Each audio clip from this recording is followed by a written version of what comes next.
What's happening, everybody? Welcome back to the NBA Files. Kwame Fisher-Jones, joined as always on my man Everett Terry Jr. We're about to jump into your boy right now. Great. I warmed you up, beat you up a little bit. What? Now we're going to talk about some Kawhi Leonard. Kawhi Leonard is back for the Spurs. Finally. Finally, okay. He's got to get back in basketball. I think I don't believe in finally because I think there's some method to Greg Popovich's madness. Always. I don't think he you plays needed for the him playoffs, for the not the regular first quarter. season. Yeah, you know, he's coined the phrase that the regular season is like a filling out process in a boxing match for early contenders. Yep. So, you know, look, the Houston Rockets are rolling, and I would be remiss if I did not include them in this conversation. Oh, you mean the guys with Chris Paul, who's actually been looking very good in the Houston Houston Rockets jersey. I'm sorry. He's been looking good. I'm sorry. He's been looking good. I'm sorry. Wake me up when it's the playoff times and Chris Paul is hurt again. We'll see. We don't need to see. We've seen. We don't need to see when we talk about. See, you did this on purpose. You do that on purpose. You got me going. You mentioned Chris Paul because you know it's a hot button issue. We don't need to see. We've seen with Chris Paul. Now, talking about He's a champion. never played with a talent like James Harden. Get the hell out of here. He's always talking about Kawhi. You're not going to do that. You're not going to suck me in there. You're not going to suck me in there. Talking about Kawhi Leonard and the San Antonio Spurs. They added Rudy Gay. Yeah, I like Rudy Gay. I questioned the move. We didn't but know. Scoring matters against Golden State, and they brought him in, and one thing Rudy Gay can get the Pelicans. So, Everett Terry, ET, you are a Kawhi Leonard supporter. Yes.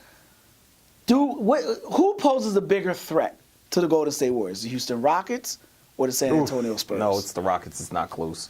And here's the reason why. You're about to make me smack this basketball. Here's the reason why. Here's the reason why. Here we go. The Golden State Warriors are a team that will outscore you, okay? In order to have a shot, you got to be able to match them shot for shot. The only team I've seen that's been able to match them shot for shot offensively are the Houston Rockets. Only team. All right.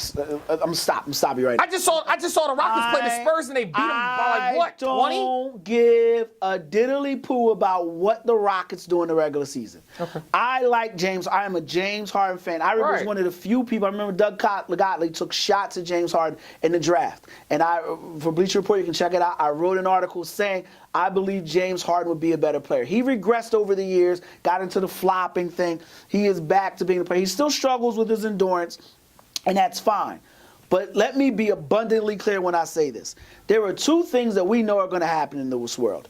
You have to pay taxes. Your taxes will come. And Chris Paul will get hurt in playoff time. Period. I'll go another thing. There are certain other things. Thelma from Good Times is one of the best-looking women in the world. Chris Paul will get hurt come playoff time. All right? Donald Trump is going to say something asinine. Chris Paul will get hurt come playoff time. Shall I continue? Do I need to say something? Fried chicken is good. Chris Paul will get hurt come playoff time. Not everybody's fried goes chicken. on and on and on. You know, so saying the Rockets are going, I threw the Rockets in there because I wanted to acknowledge the best success. record in the NBA. Yeah, exactly. You have to and I can't just hop over them because some glue sniffer will hit me up and say, well, the Rockets should have been. No. But the San Antonio Spurs, who I picked to beat the Warriors last year in the playoffs, posed the biggest threat. Kawhi Leonard is a difference maker on both ends of the court, defensively and offensively. I just don't think they have enough. But you know what? I think they can compete. I just don't think they have enough. But that's a misnomer. You don't have to score to beat the Warriors. You have to stop the Warriors from scoring.